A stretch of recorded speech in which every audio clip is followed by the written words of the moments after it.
오늘 살펴볼 하나님의 말씀은 에베소서 3장 말씀, 고난의 신학과 은혜의 경륜에 관한 말씀입니다. 오늘도 에베소서 3장 말씀을 가지고 그 뜻을 풀어나갈 때에 주께서 지혜와 계시의 영을 부어주사 하나님 뜻과 복음 진리를 밝히 깨닫게 되는 귀한 시간이 되기를 간절히 축복합니다. 축복합니다. 아멘. 오늘 살펴보고자 하는 에베소서 3장 주제는 무엇이냐? 고난의 신학입니다. 에베소서 3장에선 우리 신앙에서 너무나도 중요한 고난에 관한 문제를 쭉 다루어 나가고 있는데요. 에베소서 3장 전반부 내용을 쭉 살펴보면 크게 세 단어를 중심으로 하여 신자가 당면하게 되는 고난에 대하여 크게 세 대지로 나누어서 쭉 다루어 나가고 있는 것을 볼 수 있는데요.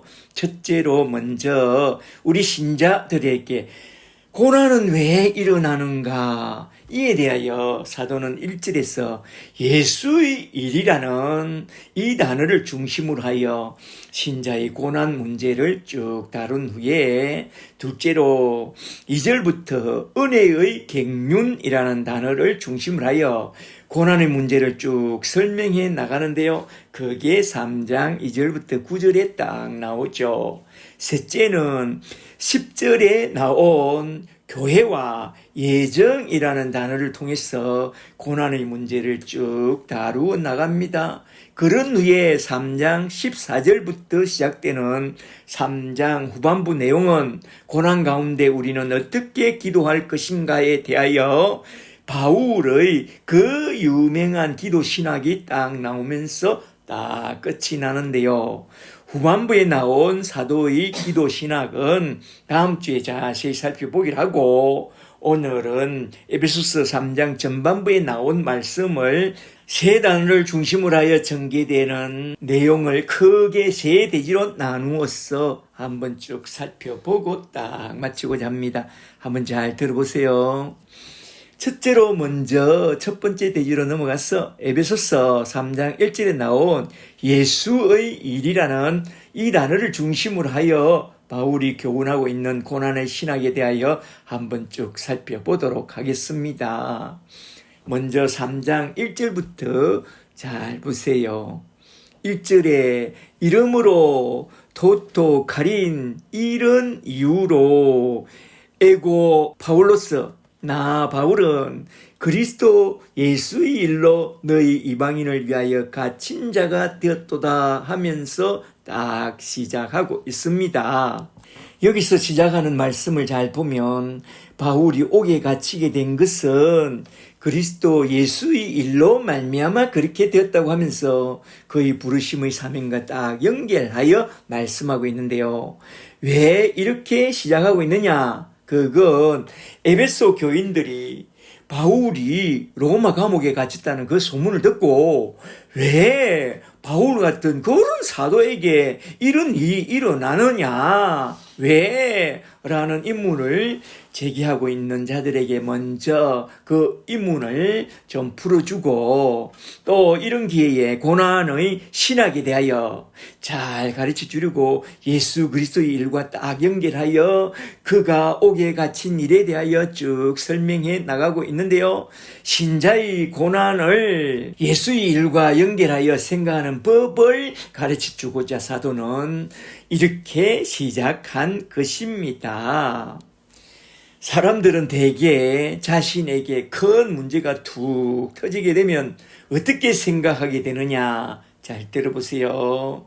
대개 신자들은 거기엔 다 하나님의 뜻이 있겠지 하고 막연히 생각하고, 둘째로 불교인들은 그게 다 전생의 업보지 하고, 셋째로 유교 사람들은 그건 다 자기 팔자 속아닌 거야 하고, 넷째로 보통 사람들은 인간만사 다 세옹지마 있지.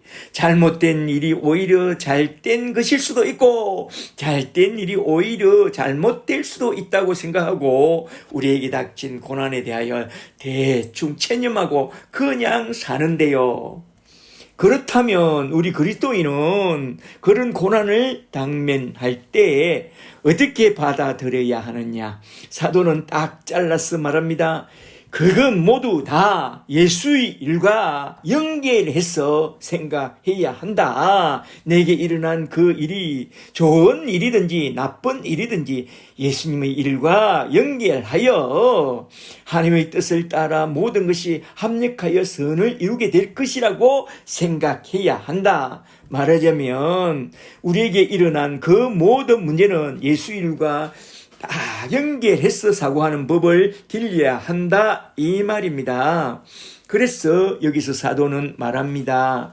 내가 옥에 갇힌 것은 로마 감옥에 갇힌 것은 예수 그리스도의 일로 갇히게 되었고 내가 부르심의 사명을 따라 이방인들에게 복음을 전했다는 그 이유 때문에 이렇게 로마 감옥에 갇히게 되었다고 그렇게 말씀하고 있습니다. 만일 내가 예수의 사람이 되지 않았더라면 다메섹에서 주님을 만나지 않았고 부르심의 사명을 받지 않았더라면 나는 어떻게 살고 있을까? 그걸 한번 좀 생각해 보라 이겁니다.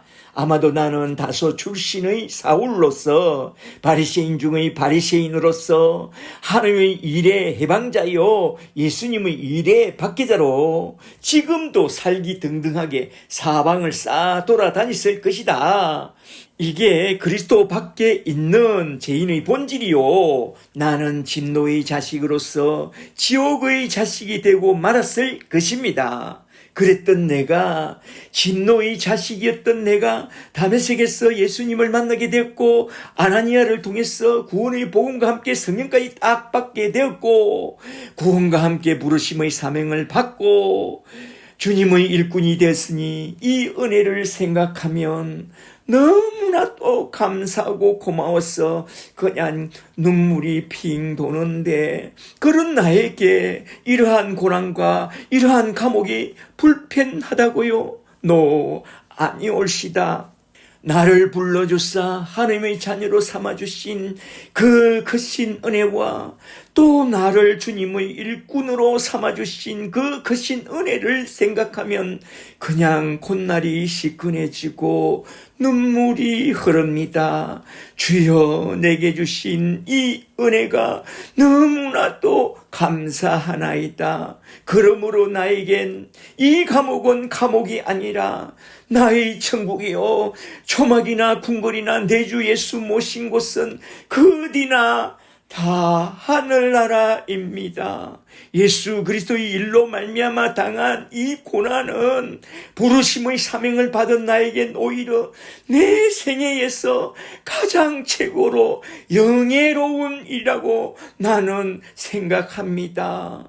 그래서 사도는 에베소서 3장 13절에서 이렇게 말씀하고 있습니다. 에베소서 3장 13절에 그러므로 내가 너에게 말하노니 너희를 위한 나의 여러 환난에 대하여 낙심하지 말라. 이는 나와 너희의 영광이니라. 영예로운 일이니라. 할렐루야. 이게 바로 바울의 고난의 신학입니다. 그런데 우리는 어떻습니까? 환경이 우리를 힘들게 합니까? 삶이 힘듭니까? 그렇다면 바울처럼 받은 그 은혜를 깊이 생각하라 이 말입니다. 할렐루야. 그리고 여기서 우리는 신자들에게 부르닥친 고난에 대한 그 이유를 좀 알고 넘어가는 게 참 좋겠는데요. 바울은 어떤 사람이었죠?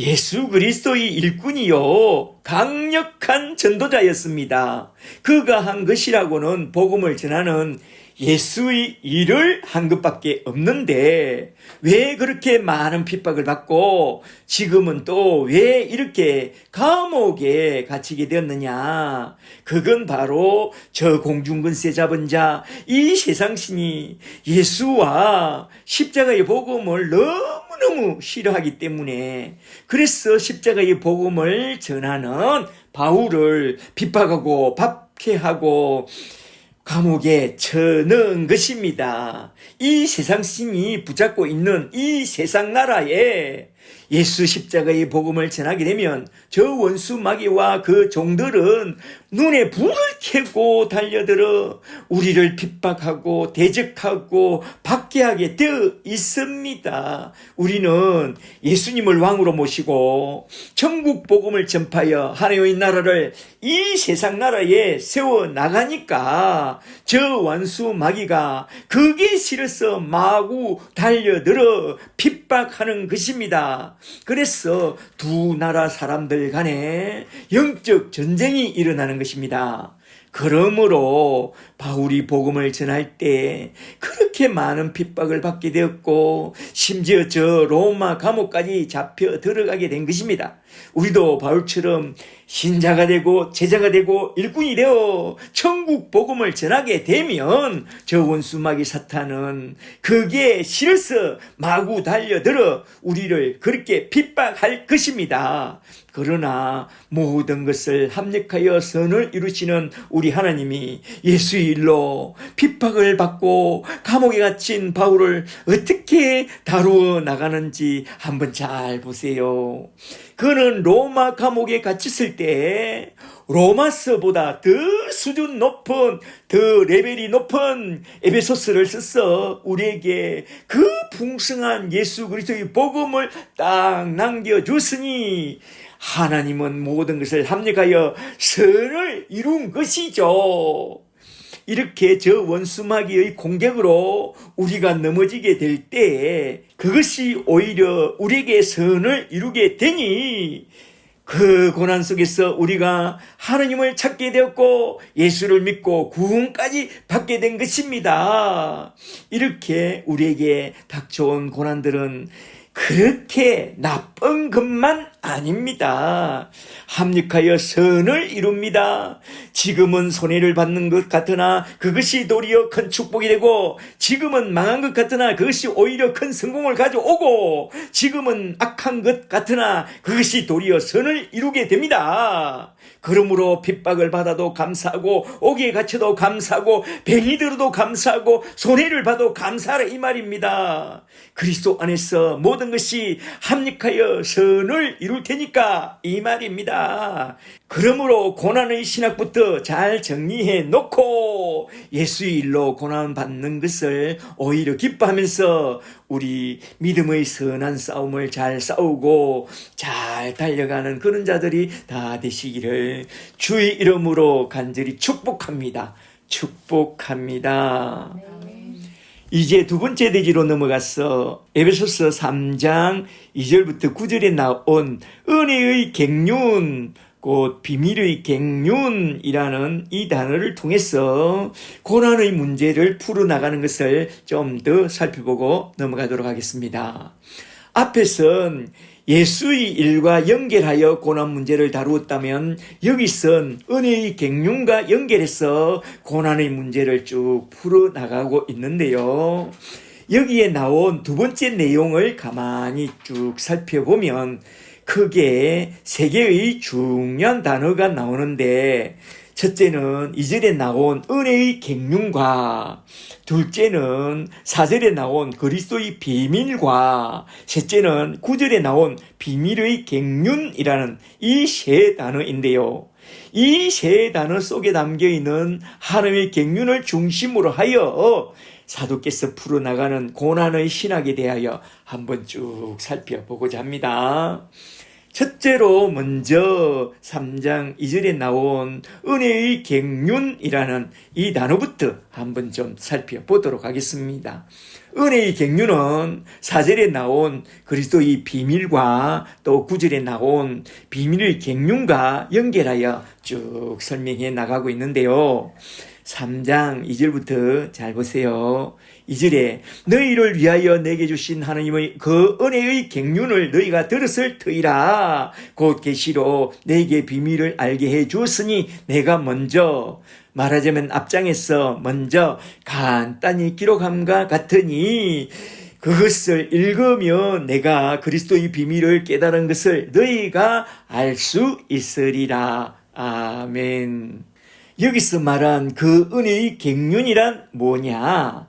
첫째는 앞장 1장에 나온 사함이 하나님의 구원 갱륜을 말하고, 둘째는 2장에 나온 그리스도의 몸된 교회를 통해서 이루어 나가는 하나님의 갱륜을 말하는데요. 잠시 2장 1절부터 좀 보세요. 원전으로 보면 이렇게 시작합니다. 2장 1절에 카이 히마스 접속사로 시작하여 너희는 죄와 허물로 죽은 자로다. 그리고 5절로 넘어가서 이렇게 말합니다.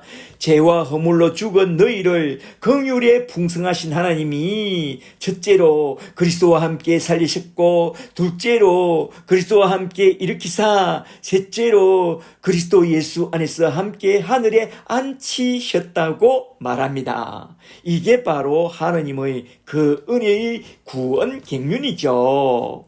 이어서 나온 말씀을 좀 더 보면 예수 그리스도의 피로 세워나가는 교회를 통한 하나님의 구원 갱륜을 계속해서 말씀하고 있는데요. 2장 11절부터 잘 보세요. 2장 11절에 그러므로 너희는 생각하라. 그때에 육체로는 이방인이요 그리스도 밖에 있었고 이스라엘 나라 밖의 사람이라. 약속의 언약들에 대하여는 외인이요 세상에서 소망이 없고 하나님도 없던 자였더니, 그런 너희가 13절에 첫째로 예수 그리스도의 피로 말미암아 하나님과 가까워지는 하나님과의 합평을 이루게 됐고, 14절에서 둘째로 그의 피로 원수된 그 중간에 막힌 담을 허시고 그 둘을 말하자면 유대인과 이방인을 하나로 만드사 자기 안에서 한 세 사람으로 지어, 그러니까 그리스도의 몸된 교회의 지체로 만들어 서로 합평하게 하셨고, 18절에 셋째로 그 둘이 한 성령 안에서 아버지께 직접 나아갈 수 있게 해 주셨다는 것입니다. 그러므로 하면서 19절에서 말씀합니다. 그러므로 이제부터 너희는 외인도 아니요 나그네도 아니요 하나님 나라의 시민이요 하나님의 건속이라. 너희는 사도들과 선지자들의 터 위에 세우심을 입은 자요 예수 안에서 서로 연결되어 성전이 되었고 성령 안에서 하나님이 거하실 처소 교회가 되기 위하여 그리스도 예수 안에서 그리스도의 몸된 교회로 함께 지어져 가느니라. 이게 바로 그리스도의 몸된 교회를 통해서 이루어 나가는 하나님의 구원 갱륜, 그 은혜의 갱륜이라는 것입니다. 그리하여 우리는 하나님의 그 은혜의 갱륜 속에서 예수 그리스도의 몸된 교회의 지체로 딱 접붙임을 받았어. 우리는 하나님 나라의 시민과 건속 패밀리가 된 그런 성도들이라는 것입니다. 할렐루야. 그리하여 에베소서 3장 6절에서 우리는 그리스도의 피로 말미암아 그리스도 예수 안에서 첫째로 함께 상속자가 되었고, 둘째로 함께 지체가 되었고, 셋째로 함께 약속에 참여한 자가 되었다는 것입니다. 그리고 또 3장 7절에 의하면 바울은 이를 위하여 자신이 복음의 일꾼이 되었다고 그렇게 말씀하고 있는데요. 말하자면 바울은 하나님의 그 은혜의 갱륜을 따라 복음의 일꾼이 되어 이방인들에게 예수 그리스도의 복음을 전하다가 붙잡혔어 지금 여기 로마 감옥에 갇히게 되었다는 것입니다. 말하자면 내가 고난받는 것도 로마 감옥에 갇히게 된 것도 합력하여 선을 이루시는 우리 하나님의 그 은혜의 갱륜을 따라 그렇게 되었다는 것을 나처럼 너희도 그리 생각하라 이 말입니다. 잘 아시겠어요? 그러므로 우리가 고난받는 것은 첫째로 먼저 예수의 일과 연결하여 생각하고 둘째로 하나님의 그 은혜의 갱륜과 연결하여 생각해야 합니다. 내가 받는 고난을 고난으로만 생각하지 말고 은혜의 갱륜 속에서 일어나는 그것에 눈이 딱 열려 있어야 한다 이 말입니다. 할렐루야.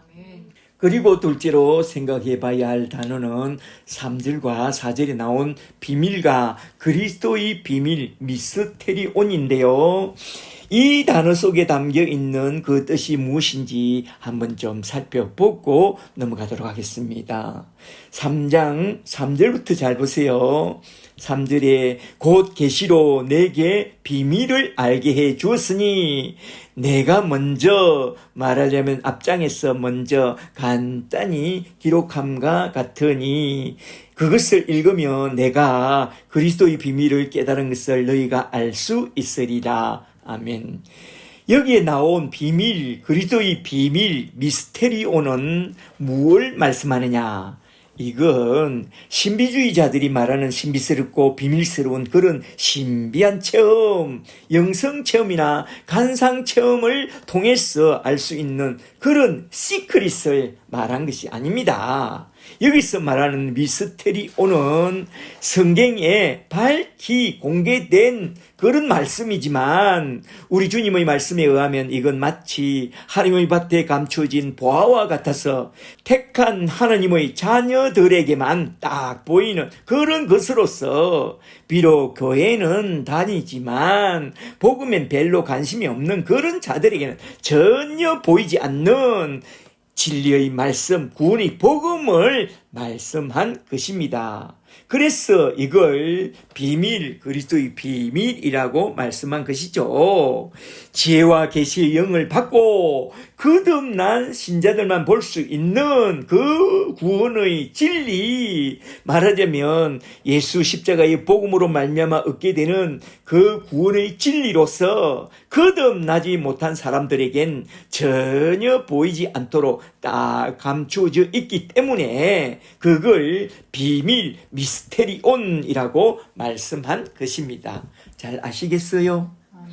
이러한 십자가의 복음 진리는 종교적으로 아무리 대단한 대제사장이라 해도 율법에 아무리 능한 서기관이나 바리새인들이라고 해도 아무리 공부를 많이 한 대학자인 가말리엘과 그 문하생들이라고 해도 바울이라고 해도 예수님을 친히 눈으로 직접 보아도 예수님이 하나님의 아들 그리스도이심을 전혀 알아보지 못하고 오히려 하나님의 아들 예수를 저 십자가에 못 박아 죽여버린 것이죠. 바울의 간증을 잘 들어보세요. 다메섹에서 주님을 만나고 직가에서 아나니아를 만나서 십자가의 복음과 함께 성령을 받고 나의 눈이 열리기 전까지는 나는 그리스도의 비밀, 말하자면 예수님이 하나님의 아들 그리스도이심을 전혀 나는 알아보지 못했다고 말해요. 그래서 난리 부리수를 치면서 저 다메섹까지 달려가서 그리스도의 몸된 교회의 사람들을 다 잡아쳐 죽이겠다고 살기등등하게 싸 돌아다녔다는 것입니다. 그러다가 다메섹 도상에서 빛 가운데 나타나신 예수님을 딱 만나고 또 아나니아에게 복음과 함께 성령을 딱 받게 됐을 때에 그때야 눈이 딱 열리게 되었고 그리스도의 비밀을 딱 깨닫게 되었으니 그리스도의 비밀이란 성령의 지혜와 계시의 영을 받게 될 때에 비로소 알게 되는 그런 하나님의 비밀로서 예수님이 하나님의 아들 그리스도이심을 딱 감추어 놓은 그 보배로운 지식이 바로 그리스도의 비밀이라는 것입니다. 이 비밀에 대해서 우리 주님은 마태복음 11장 27절에서 이렇게 말씀했습니다. 마태복음 11장 27절에 아버지 외에 아들을 아는 자가 없고 또 아들의 소원대로 계시를 받은 자 외에 아버지를 아는 자가 없나이다. 이렇게 계시를 받아야만 예수님이 하나님의 아들이라는 것이 딱 보이고 성경에서 천국까지 딱 보게 되는 것입니다. 할렐루야. 그리고 마태복음 13장 11절에서 주님은 그의 제자들에게 또 이렇게 말씀합니다. 마태복음 13장 11절에 이 비밀을 아는 것이 너희에게는 허락되었으나 그들에게는 아니 되었나니 그들이 보기는 보아도 보지 못하고 듣기는 들어도 듣지 못하고 깨닫지 못하느니라. 그러나 너희 눈은 봄으로 너희 귀는 들음으로 복이 있도다. 이 복음의 비밀을 알게 된 저와 여러분은 참으로 복된 사람, 복을 받은 사람인 줄 믿습니다. 할렐루야. 그리고 그리스도의 비밀에 대하여 바울은 디모데전서 3장 16절에서 이렇게 딱 말씀하고 있는데요. 디모데전서 3장 16절에 크도다 경건의 비밀이여. 이분에는 그리스도의 비밀을 경건의 비밀이라고 하는데요. 첫째로 그는 육신으로 나타난 바 되시고 성육신 사건, 둘째로 영으로 의롭다 하심을 받으시고 공생의 사건, 셋째로 천사들에게 보이시고 십자가 사건, 넷째로 만국에서 전파되어 세상에서 믿음 바 되시고 부활 사건, 다섯째로 영광 가운데서 올리지셨느니라. 성천까지. 이러한 내용이 바로 그리스도의 비밀, 경건의 비밀이라는 것입니다. 이러한 그리스도의 비밀을 사도들에게 계시해 주신 것처럼 에베소 교인들과 우리에게도 똑같이 계시해 주사 그리스도의 비밀을 알게 해 주시고 예수를 믿어 구원에 이르게 하신 것입니다. 할렐루야. 바울은 이 비밀을 알게 된 게 너무나도 좋았어. 앉아나 서나 이걸 전해주고 싶었던 것입니다. 우리는 어떻습니까? 바울처럼 이 비밀을 알게 된 게 너무나도 좋았어. 앉아나 서나 이걸 전해주고 싶습니까? 그렇다면 당신은 지혜와 계시의 영을 받은 거듭난 신자입니다. 만일 그런 마음이 없다면 당신은 아직 거듭나지 않은 것입니다. 그러므로 우리는 무엇보다도 먼저 예수 십자가 앞에 나가서 제3의 복음부터 딱 받고 성령까지 확실하게 딱 받아야 합니다. 그리하여 완전히 변화된 새 사람으로 딱 거듭나도록 간절히 구하고 기도해야 합니다. 주님이 구하고 찾는 자들에게 그의 성령을 보내주시겠다고 약속해 주셨으니 간절히 구하고 기도하여 복음과 함께 성령까지 딱 받아야 합니다. 할렐루야. 아멘. 그리하여 성령을 받고 지혜와 계시의 영이 임하여 성경 속에 감추어진 하느님의 비밀, 복음의 비밀을 딱 보게 되고 딱 알게 되면 그게 얼마나 좋은지 날마다 성경을 보고 싶고 또 본 그것을 전해주고 싶어서 복음 전도자가 되는 것입니다. 그 비밀을 전하고 싶은 거죠. 복음.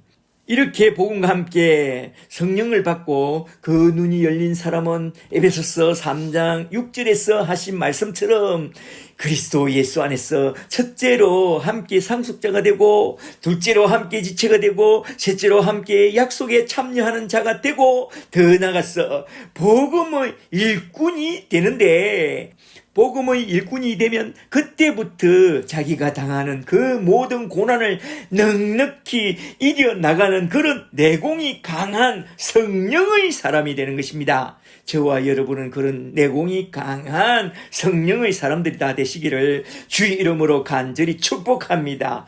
축복합니다. 그리고 세 번째로 나온 단어는 7절에 나온 복음의 일꾼과 9절에 나온 비밀의 갱륜인데요. 사도는 이 단어를 사용하여 신자들의 고난 문제를 계속해서 쭉 다루어 나가고 있습니다. 먼저 3장 7절부터 좀 보세요. 7절에 이 복음을 위하여 그의 능력이 역사하시는 대로 내게 주신 하나님의 은혜의 선물을 따라 내가 복음의 일꾼이 되었노라. 아멘. 8절에 모든 성도 중에 지극히 작은 자보다 더 작은 나에게 이 은혜를 주신 것은 청량할 수 없는 그리스도의 풍성을 이방인에게 전하게 하시고 9절에 영원부터 만물을 창조하신 하나님 속에 감추어졌던 비밀의 갱륜이 밑줄 짝 비밀의 갱륜이 어떠한 것을 드러나게 하려 하십니다. 아멘. 여기서 잘 보시면 바울은 어떻게 해서 복음의 일꾼이 되었느냐 하면 3장 7절에서 딱 말씀하고 있습니다. 3장 7절에 첫째로 그의 능력이 역사하심을 따라 내가 복음의 일꾼이 되었다고 하고 둘째로 내게 주신 하나님의 은혜의 선물을 따라 내가 복음의 일꾼이 되었다고 그렇게 딱 말씀하고 있는데요. 잘 보세요. 바울은 본래 어떤 사람이었습니까? 다메섹에서 주님을 만나기 전에 그는 복음의 눈이 가려진 영적 소경이요 보기는 보아도 보지 못하고 듣기는 들어도 알아듣지 못하는 그런 영적인 소경이었습니다. 에베소서 2장 1절에 의하면 그는 죄와 허물로 영적으로 죽은 무지몽매한 죄인이었다고 해요. 그런 그가 어떻게 해서 영적으로 다시 살아났으며 어떻게 해서 복음의 비밀을 보게 되었고 또 복음의 일꾼이 되었느냐? 무엇이 그를 그렇게 변화시켰느냐? 그는 에베소서 3장 7절에서 이렇게 딱 정언합니다. 첫째는 무엇보다 먼저 하나님의 능력이 역사하심으로 그렇게 구원받게 됐다는 거요. 죄와 허물로 죽은 시체가 다시 살아나게 되는 길은 사람의 힘으로나 능력으로는 할 수 없고 오직 하나님의 능력이 역사하실 때에 된다고 우리 주님이 친히 말씀했습니다. 기억나시죠? 그리고 둘째는 무엇이냐? 내게 주신 하나님의 은혜의 선물을 따라 내가 복음의 일꾼이 되었다고 말씀하고 있습니다. 말하자면 하나님의 능력이 역사할 때 하나님의 은혜가 함께 역사사 복음을 들을 수 있게 되었고 듣게 된 그 복음을 받고 성령까지 딱 받게 된 그때부터 부르심의 사명을 받게 되고 복음의 일꾼이 되었다는 것입니다. 그러므로 너희는 이렇게 기도하라. 복음을 들을 때에 그리고 또 복음을 전할 때에 첫째로 하나님의 능력이 역사해 달라고 기도하고 둘째로 하나님의 은혜도 역사해 달라고 그렇게 기도하라. 그리하면 하나님의 능력이 역사사 죽었던 우리 영혼이 다시 살아나게 되고 하나님의 은혜가 역사사 그리스도의 복음에 사로잡힌 일꾼이 되는 것입니다. 그러므로 저와 여러분은 기도하여 먼저 복음과 함께 성령부터 딱 받고 복음의 비밀의 눈이 딱 열린 그런 복음의 일꾼들이 다 되시기를 주의 이름으로 간절히 축복합니다. 여기서 잠시 7절에 나온 능력의 역사신가 은혜의 선물에 대하여 한번 좀 생각해보고 넘어가는 게 참 좋겠는데요. 잘 들어보세요. 오늘날 많은 간증들을 들어보면 뭐가 문제냐면 하나님의 은혜와 능력에 대한 큰 오해입니다. 한번 잘 들어보세요. 내가 예수를 잘 믿었더니만 떡두꺼비 같은 아들을 하나 주시더라. 교회 봉사 많이 했더니만 우리 아들이 서울대 들어가게 해 주시더라. 11조 많이 했더니만 현대판 베드로의 기적을 보게 해 주시더라. 밍크 고래를 잡았다. 수억 벌었다. 그러면서 아주 세속적인 것들만 그렇게 자랑질하고 하나님의 은혜와 능력을 그런 식으로 간증하고 다니는데요. 물론 예수를 잘 믿고 교회를 잘 다니다 보면 세속적인 복을 받을 수도 있고 병도 나을 수도 있고 번사가 잘 되기도 합니다. 문제는 그런 간증을 듣게 되면 일어나는 문제가 뭐냐면 나도 교회에 열심히 다녔다. 나도 열심히 봉사했다. 그런데 나는 이게 뭐야? 아니, 왜 나는 맨날 이런 불행이 닥치느냐? 도대체 내가 뭘 그리 잘못했느냐? 그러면서 크게 실족하게 된다는 것입니다. 그게 잘못된 간증들이 빚어낸 큰 오류인데요. 특히 교회 목사님들은 그런 잘못된 세속적인 간증 설교를 하면 안 됩니다. 정말로 조심해야 합니다. 간증하려면 그런 것들은 다 제쳐놓고 사도의 교훈을 따라, 첫째로 능력의 역사하심을 따라 내가 억만장하겠어 구원을 받게 된 그 놀라운 하나님 은혜, 구원의 은혜와 둘째로 은혜의 선물을 따라 내가 이렇게 이 죄인이 복음의 일꾼이 되었다는 그 놀라운 은총을 중심으로 간증해야 합니다. 말하자면 에베소서 3장 8절에서 사도가 간증한 그 원리를 따라 우리는 간증해야 한다 이 말입니다. 에베소서 3장 8절을 잘 보세요. 8절에 모든 성도 중에 지극히 작은 자보다 더 작은 이 죄인에게 이 은혜를 주신 것은 청량할 수 없는 그리스도의 풍성을 이방인에게 전하게 하시려고 나를 불러주심을 이렇게 간증하고 있습니다. 그리고 이어 나온 9절 말씀을 잘 보세요. 9절에 영원부터 만물을 창조하신 하나님 속에 감추어져 있던 비밀의 경륜이 어떠한 것을 드러내게 하려고 나를 복음의 일꾼으로 삼아주신 것을 이렇게 딱 간증하고 있습니다. 잘 보세요. 이렇게 우리는 간증하고 전파해야 할 것은 우리가 받은 그 구원의 은혜와 우리가 받은 복음의 일꾼이란 직분입니다. 그런데 구원받은 감격이 없고 일꾼의 직분을 받은 적이 없다면 허접한 세속적인 영광이나 간증하고 기복신앙과 번영신앙을 전파하게 됩니다. 우리가 진실로 간증해야 할 그 구원의 감격과 받은 직분에 대한 감격이 없다면 가련한 나의 영적 상태를 스스로 불쌍히 여기며 예수 십자가 앞에 다시 나아가서 예수님의 이름으로 기도하여 먼저 제3의 복음과 함께 성령부터 딱 받아야 합니다. 그리하여 복음과 함께 성령을 딱 받게 되면 구원과 함께 부르심의 사명까지 딱 받게 되어 구원의 복음과 복음의 제사장으로 불러주신 그 은혜가 너무나 또 놀랍고 고마워서 우리 바울 형님처럼 그 청량할 수 없는 그리스도의 은혜와 하나님 아버지의 그 은혜의 풍성함을 전파하는 그런 복음의 일꾼이 되는 것입니다. 할렐루야. 그런 은혜만 있다면 우리는 그 어떤 감옥 같은 곳에 갇혀 있게 될지라도 그 감옥이 오히려 나의 천국이 됩니다. 이게 바로 사도께서 우리에게 말해주고 싶었던 고난의 신학의 핵심입니다. 할렐루야.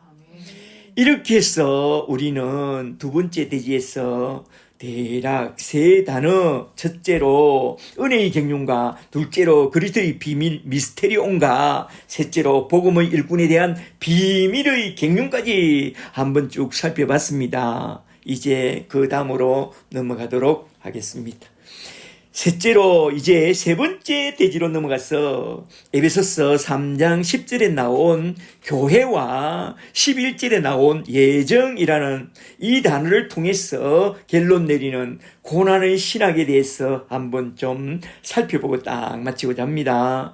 여기서 결론 내리는 이 고난의 신학이 참으로 결론적으로 중요하니까 10절 말씀부터 잘 들어보세요. 10절에 이는 이제 교회로 말미암아 밑줄 자 교회로 말미암아 하늘에 있는 통치자들 정사들과 권세들에게 하나님의 각종 지혜를 알게 하려 하심이 11절에 고 영원부터 우리 주 예수 그리스도 안에서 예정하신 뜻대로 밑줄 자 예정하신 뜻대로 하신 것이라. 아멘.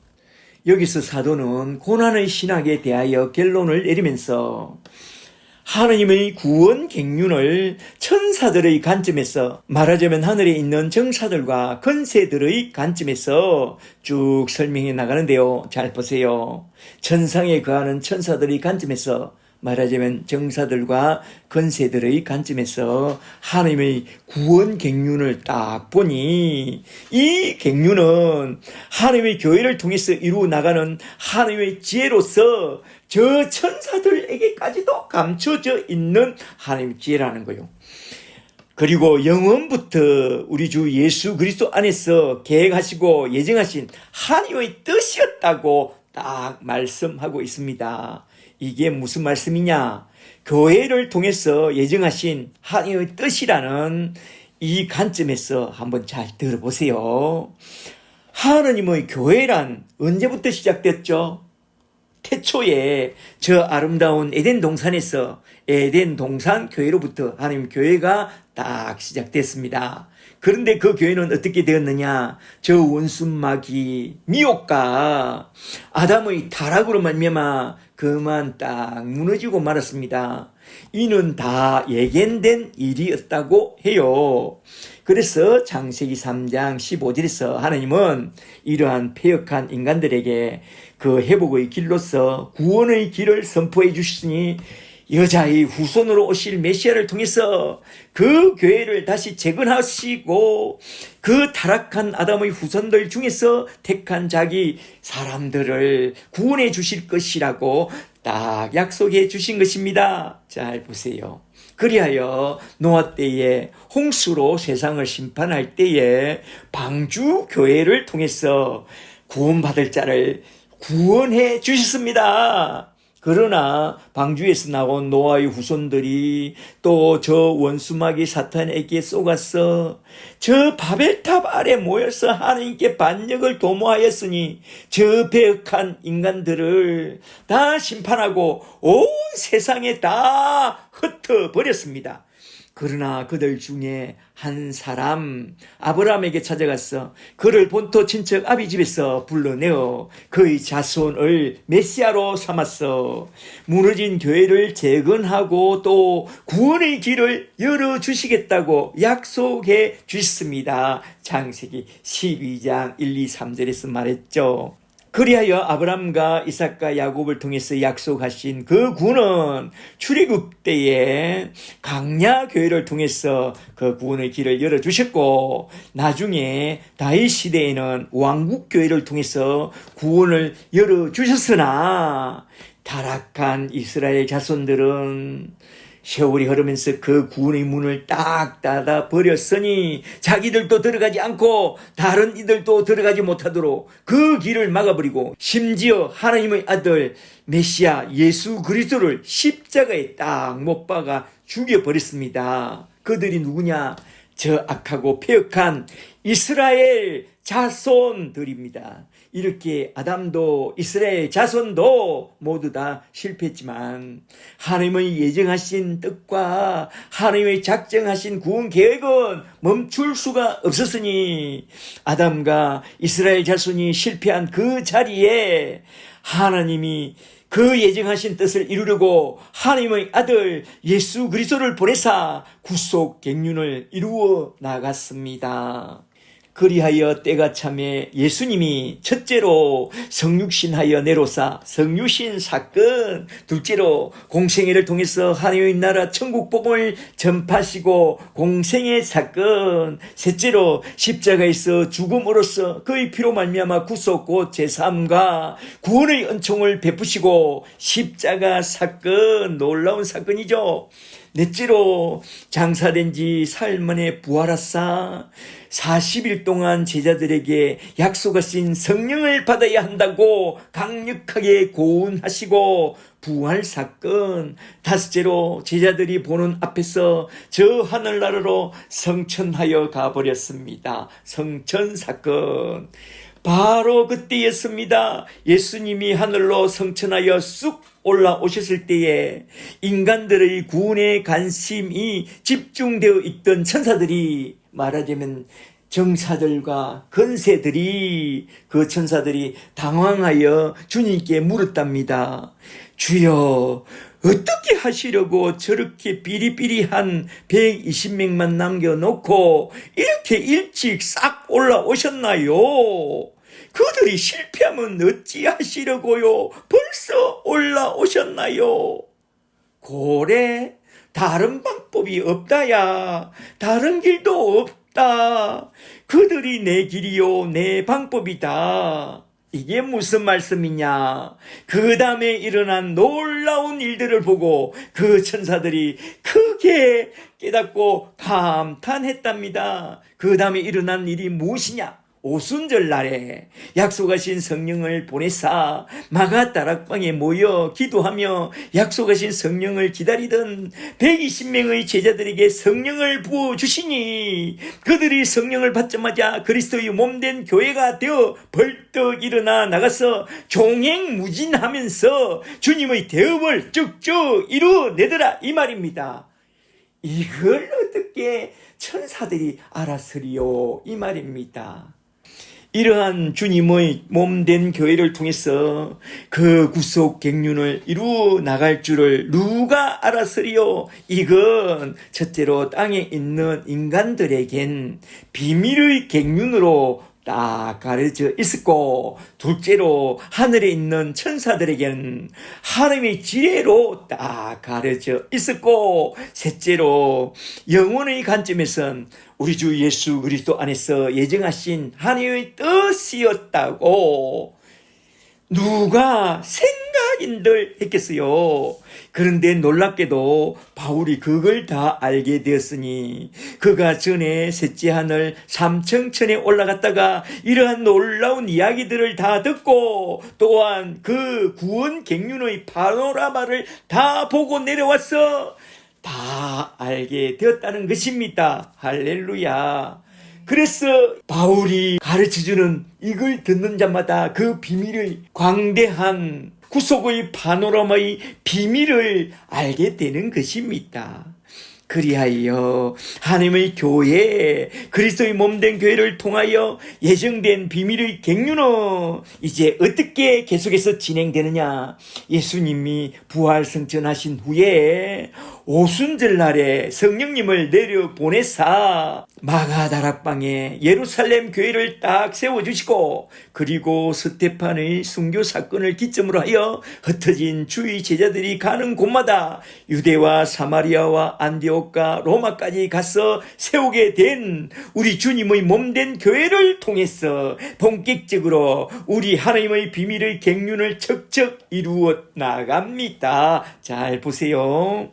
그리하여 에베소서 3장 11절에서 하신 말씀대로 영원부터 우리 주 예수 그리스도 안에서 예정하신 하나님 뜻과 삼일째 하나님의 작정하신 그 뜻대로 그리스도의 몸된 교회 안에 들어온 구원의 충만한 수, 말하자면 이방인의 충만한 수와 유대인의 충만한 수가 다 들어온 그날에 우리 주님이 다시 내려오사 하나님의 교회 사람들을 다 데리고 저 하늘나라로 올라가실 것이라고 했습니다. 이에 대하여 주님은 마태복음 24장 30절에서 분명하게 이렇게 약속하셨습니다. 마태복음 24장 30절에 그때에 인자가 구름을 타고 능력과 큰 영광으로 오는 것을 보리라.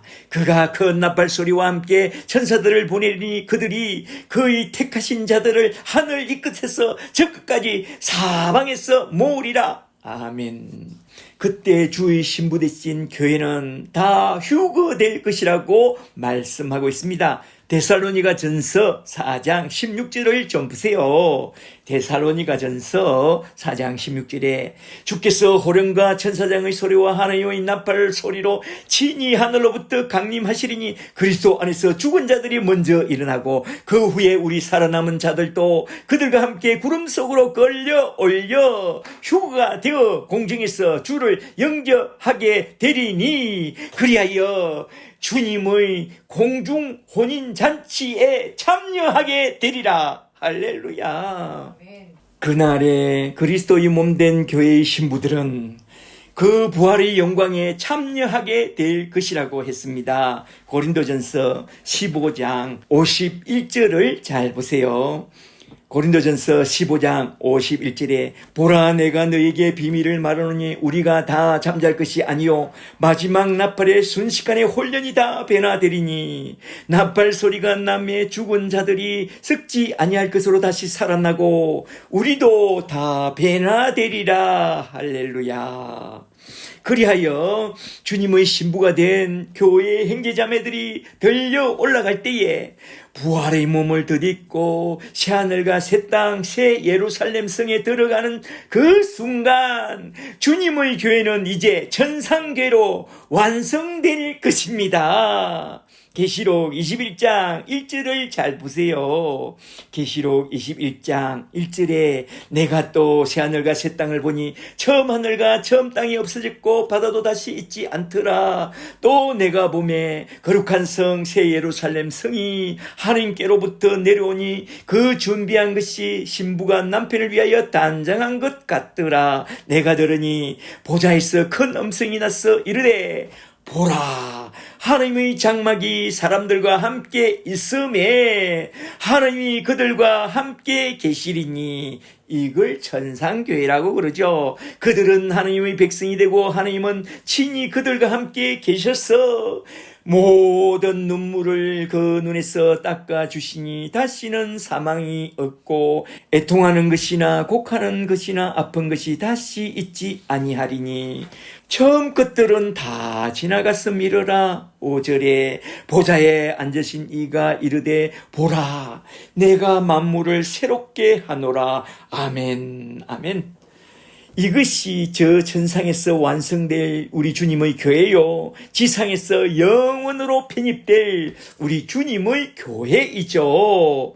그 교회는 계시록 22장에서 새 에덴 동산교회로 쫙 나타나면서 요한계시록은 딱 끝이 나는데요.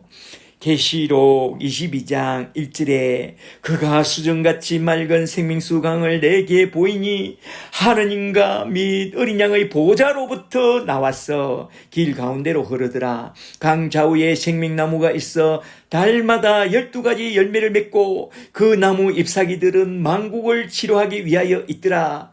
다시는 저주가 없으며 하나님과 그 어린 양의 보좌가 그 가운데 있으리니 그의 종들이 그를 섬기며 그의 얼굴을 볼 터이요 다시는 밤이 없겠고 등불과 햇빛이 쓸데없으니 이는 주 하나님이 그들에게 빛이 되심이라. 아멘.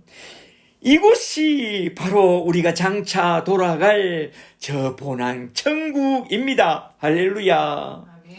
이렇게 장차 나타나게 될 영광스러운 하늘나라 천상교회가 하나님의 구원 갱륜의 정점이요 하나님의 구원 갱륜의 정점인 천상교회를 향하여 진행될 것입니다.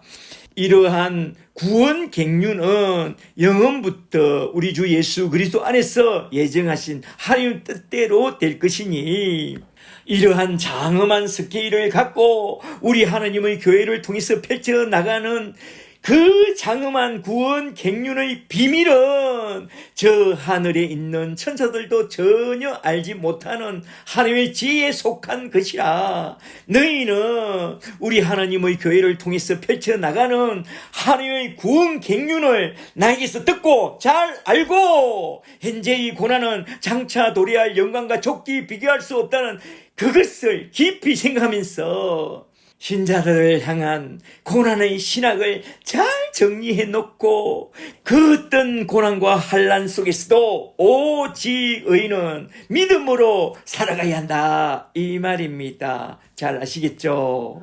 그런 후에 이제 결론적으로 에베소서 3장 12절에서 하신 이 말씀만 딱 보고 마치겠는데요. 잘 보세요. 3장 12절에 우리가 그 안에서 그를 믿음으로 말미암아 담대함과 확신을 가지고 하나님께 당당히 나아가게 되었느니라. 그러므로 너에게 구하노니 너희를 위한 나의 여러 환난에 대하여 낙심하지 말라. 이는 나와 너희의 영광이니라. 아멘. 사도는 3장을 시작하면서 그리스도인의 고난의 신학을 주제로 하여 첫째로 예수의 일, 부르심의 사명과 딱 연결하여 말씀하셨고, 둘째는 하나님의 그 은혜의 갱륜과 딱 결부하여 말씀하였고, 셋째는 장엄한 하나님의 교회론과 딱 연결하여 쭉 말씀하신 후에 이제 3장 12절로 넘어와서 이렇게 딱 결론을 맺는데요. 그 결론이 무엇이냐? 우리 신앙의 궁극적인 목적지는 앞에서도 에베소서 2장 18절에서도 말했듯이 하나님께 직접 나아가는 데 있다는 것입니다. 히브리서 4장 16절에 의하면 긍휼하심을 받고 때를 따라 돕는 은혜를 얻기 위하여 은혜의 보좌 앞에 담대히 나아가는 데 있다고 했습니다. 할렐루야. 그러므로 에베소 교인들이여, 내가 당하는 여러 환난에 대하여 낙심하거나 염려하지 말고 오히려 눈을 들어 첫째로 예수의 일과 둘째로 은혜의 갱륜과 셋째로 하느님의 교회에 베푸실 그 장엄한 천상교회를 생각하면서 나와 함께 그리스도 안에서 예수를 믿음으로 말미암아 담대함과 확신을 가지고 하느님께 당당히 나아가서 그 은혜를 찬양하고 감사하는 그런 자가 되라고 딱 건면하고 있습니다. 그러므로 우리는 지금 당면한 여러 가지 고난과 환난 때문에 당황하지 말고 장차 도래할 영광을 생각하면서 모든 것을 합력하여 선을 이루시는 우리 하나님만 바라보고 오늘도 내일도 살든지 죽든지 나에게 맡겨주신 복음 사명에 충성된 일꾼이 되어 우리 주님 나라 위하여 천국 복음을 전파하며 즐겁게 살다가 돌아가는 그런 하나님의 일꾼 복음의 제사장들이 다 되시기를 주 예수 그리스도의 이름으로 간절히 축복합니다. 축복합니다. 할렐루야.